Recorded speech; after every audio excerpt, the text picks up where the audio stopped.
फिर थोड़ा कोविड कम हुआ, फिर हमारा प्रोमो आया, फिर से हमारा शुरू हुआ। फिर पापा और गौरव सर दोनों सेम लगते हैं और Aadhya was like a rebel kid, teenager, और मतलब बिल्कुल वैसी यूएसए वाली। पर रूपाली मैम के साथ और गौरव सर के साथ, दोनों के साथ इतना अच्छा कंफर्ट जोन बन गया। हेलो एवरीवन, आप देख रहे हैं PNTV और मैं हूं आपके साथ अलमास सिद्दीकी। और इस वक्त हमारे साथ मौजूद हैं the most beautiful and also very very talented Aura. सबसे पहले तो आप बताओ कि आप कैसे हो? मैं बहुत अच्छा, आप कैसे हो? मैं भी बहुत ठीक हूँ। और सबसे पहले तो आपसे जानना चाहेंगे कि क्या चल रहा है आजकल लाइफ में? कुछ नहीं, अभी तो बोर्ड्स की तैयारी चल रही है। 9th और 10th बिल्कुल ऐसा लगता है पास पास में। अभी तो साल पूरी टेंशन रहती है लगातार, तो अभी उसी की तैयारी कर रही हूँ। और मुझे तो इतना डर लग रहा है, पूरी बुक आने वाली है इतनी मोटी मोटी। तो अब उसी के लिए प्रिपरेशन। सबसे पहले तो आपसे जानना चाहेंगे कि टीवी में अभी हाल ही में आपने कदम रखा है, मतलब ज़्यादा साल नहीं हुए, फिर भी इतना अच्छा मुकाम आपने हासिल किया है। तो शुरुआती दिनों की थोड़ी सी बात करना चाहेंगे, उसके बारे में जानना चाहेंगे। तो मैं ओरिजिनली उत्तराखंड देहरादून से हूँ। So I think so half of people know, कुछ लोगों को लगता है मैं यहीं से ही हूँ। पर हाँ, तो मैंने अपनी स्टार्टिंग, मतलब माई मम इज़ एन एंकर, सो उनका सपना था to like make me an actress. So I think so I was at that time I was in UKG। तो मुझे मतलब आपका हाथ दर्द हो जाएगा तो सीरियसली। तो उस टाइम पे मैं बहुत छोटी थी। फिर थोड़ा करते करते मैंने 100+ ऑडिशंस दिए। फिर करते करते मैं थर्ड स्टैंडर्ड में आई, तब मुझे थोड़ा सा सेंस आया कि अच्छा ये बहुत बड़ी चीज़ है। और तो इसीलिए मैंने, फिर उसके बाद मैंने सोचा कि यार अब मुझे ना इसमें मेहनत करनी चाहिए। फिर मैंने उसको सीरियसली लेने लग गई, क्योंकि क्या होता था जब मैं UKG के टाइम पे जब आती थी यहाँ पे, तो मेरा सिर्फ मेन फोकस होता था मॉल्स में जाना है, खाना है, फिर उसके बाद हम एक जगह जाएंगे, वहाँ पे सिर्फ स्क्रिप्ट याद करके बोलना है, मेरा सिर्फ यही होता था। फिर थर्ड स्टैंडर्ड में आके मैंने कहा यार ये सीरियस चीज़ है, इसको थोड़ा करते हैं। फिर बैरिस्टर बाबू का ऑफ़र मिला। फिर उसके बाद उसमें मेरी मम्मी का सिलेक्शन हो गया और मेरा नहीं हुआ। तो मम्मी का मेरी मामी के लिए रोल के लिए हुआ था। तो अब मम्मी ने कहा कि मैं तो नहीं कर सकती, क्योंकि मुझे सिर्फ औरा के लिए चाहिए था, अब मैं वहाँ पे शिफ्ट नहीं हो सकती। तो हम लोग उस टाइम पे देहरादून में ही थे। फिर after 1 or 2 weeks once more call आया, उन्होंने कहा औरा इज़ सिलेक्टेड। तो मम्मी ने कहा मामी का रोल है कि नहीं अब तो जाए। तो उन्होंने कहा मामी तो सिलेक्ट हो गई हैं। तो मैंने तो अब सिर्फ मेरा ही था। तो हमने मॉक शूट दिया, हमारा डिसाइड ही नहीं हुआ मॉक तक भी, मतलब मॉक हुआ पर 2 लड़कियां सिलेक्ट हुई और हम लोग प्रोमो के लिए चले गए। प्रोमो में 2 लड़कियों के शूट हुए हैं। अब किसी को पता नहीं है कौन सिलेक्ट होगा, जिसका प्रोमो टीवी पे जाएगा वो सिलेक्टेड है। तो वो पूरा सस्पेंस में हमने जो प्रोमो शूट किया वो ऐसे ही किया है। एक लड़की जाके वही सेम लाइन बोलती, फिर मैं जाती, फिर मैं वो बोलती हूँ। तो बिल्कुल यही होता रहा पूरे टाइम। अब हम लोग बैठे हैं दूसरे दिन अपने होटल रूम में, ऑन करके टीवी हम लोग देख रहे हैं। पहली बार हम लोग एड्स का वेट कर रहे हैं कि ऐड आए भाई, प्रोमो आए हमारा। और जैसी मैं आई, oh my god, I was screaming. Mummy को मैंने बुलाया, मैंने कहा मम्मी देखो कौन है। और फिर उसके बाद पापा को फ़ोन किया। पापा was in Dehradun with my younger sister, she was 8 months eight that time. तो मतलब बिल्कुल ही ऐसा था। फिर सारी शिफ्टिंग की, फिर आया हम लोग, फिर मनोर चले गए, सीधा मनोर।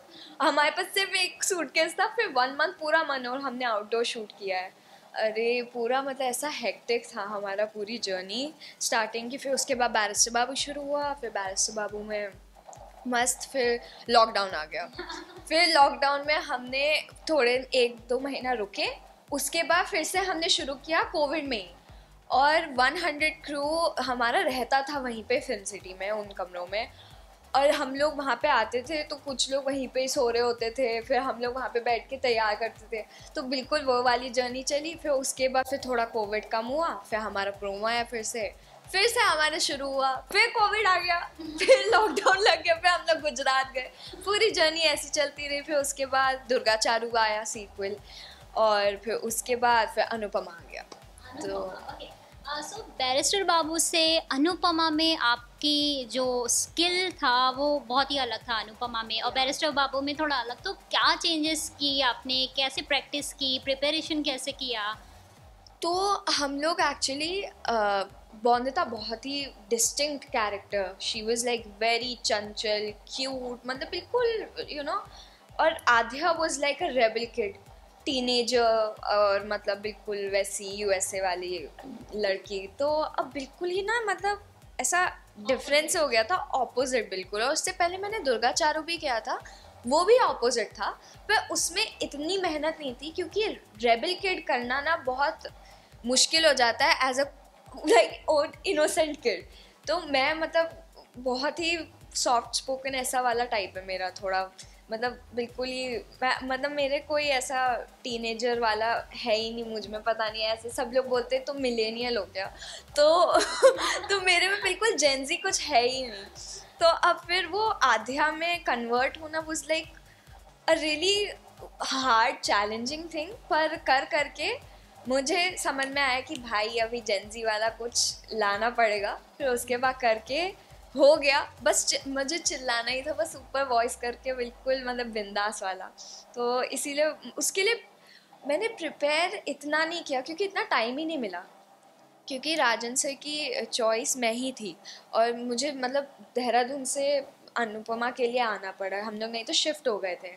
हमने कहा इतना इंसिस्ट, तो फिर हमने कहा यार चलो करते हैं, और हम लोग फिर से शिफ्ट हुए मुंबई, देहरादून से बिल्कुल पूरा पूरा शिफ्ट हुए हम। और फिर उसके बाद अब अनुपमा में आध्या का हमारे पास बिल्कुल फर्स्ट मीटिंग में कॉन्ट्रैक्ट रख दिया था कि अब आपको साइन करना। वी वर सो सरप्राइज कि माय गॉड। तो पापा को फ़ोन किया, फिर उसके बाद वही कॉन्वर्सेशन कि करना है कि नहीं करना है, पर सबने उन्होंने ऐसा अग्री किया हर चीज़ पे, तो हमें बिल्कुल मजबूर होके करना पड़ा। और मतलब सीरियसली इतना मज़ा आया, 9 मंथ्स की जर्नी वॉज इनक्रेडिबल। क्योंकि क्या होता है ना, मैंने इतना एक्सपेक्टेशंस नहीं थी कि सब कुछ सबके साथ इतना अच्छे से बॉन्ड हो जाएगा, क्योंकि बैरिस्टर में क्या था, हम लोग सीधा स्टार्टिंग से ही सब कुछ कर रहे थे, और किसी बीच शो में आना was a really challenging thing, क्योंकि किसी को आप जानते नहीं हो, बीच में आए हो, तो इसीलिए। पर पता है इतना चैलेंजिंग था ही नहीं, क्योंकि क्या होता है, हम लोग इतने अच्छे तरीके से बॉन्ड हो गए, हम लोग बिल्कुल ना ऐसे फैमिली टाइप होता है ना, बिल्कुल वैसा हो गया था हमारा सेट पे। और 9 मंथ्स ऐसा लगा ही नहीं, ऐसा लगा कि मैं कब से काम कर रही हूँ, 1 साल हो गया मुझे।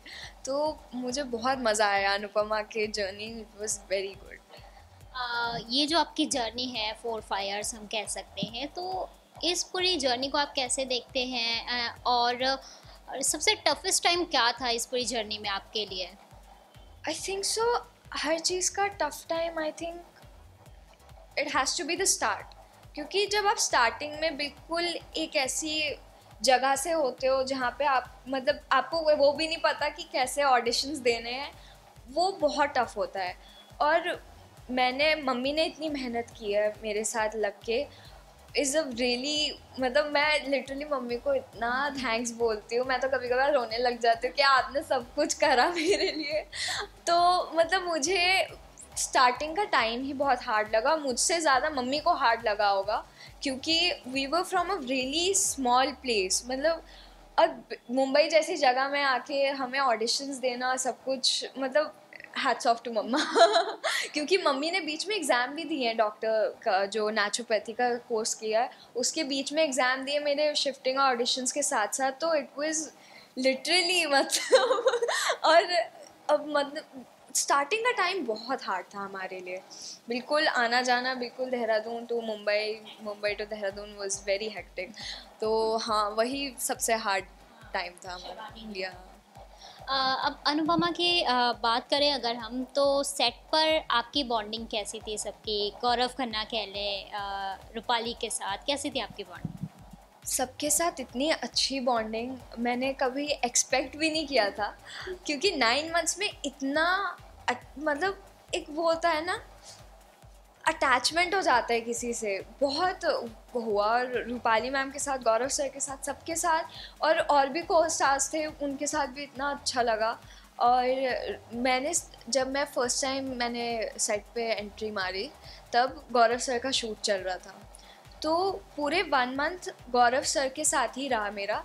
तो उनके साथ मैं थोड़ी सी शाय थी पहले, थोड़ा सा था कि मतलब पहले भी उनके साथ ना एक बड़े एक्टर से, मेरे लिए बड़े एक्टर ही थे, क्योंकि मुझे ना इतना नर्वसनेस थी, मुझे तो बोली नहीं जा रही थी लाइन्स।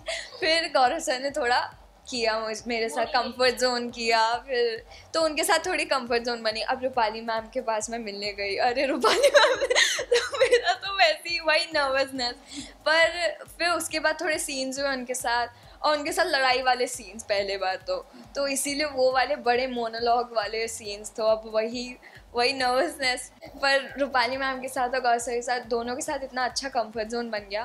फिर गौरव सर के साथ बन गया था, रूपाली मैम के साथ थोड़ा ऐसा खिंचाव सी थी। फिर उसके बाद थोड़े सीन बढ़े, फिर हम लोग मस्त अपना बातचीत करने लग गए, तो सबके साथ बहुत ही अच्छा बॉन्ड बन गया। गौरव के साथ ऑन स्क्रीन आपकी जो बॉन्डिंग थी वो काफ़ी अच्छी हमको देखने को मिली, तो ऑफ स्क्रीन भी कुछ ऐसी बॉन्डिंग थी? मतलब ऑन स्क्रीन और ऑफ स्क्रीन में क्या डिफरेंस था आपके लिए?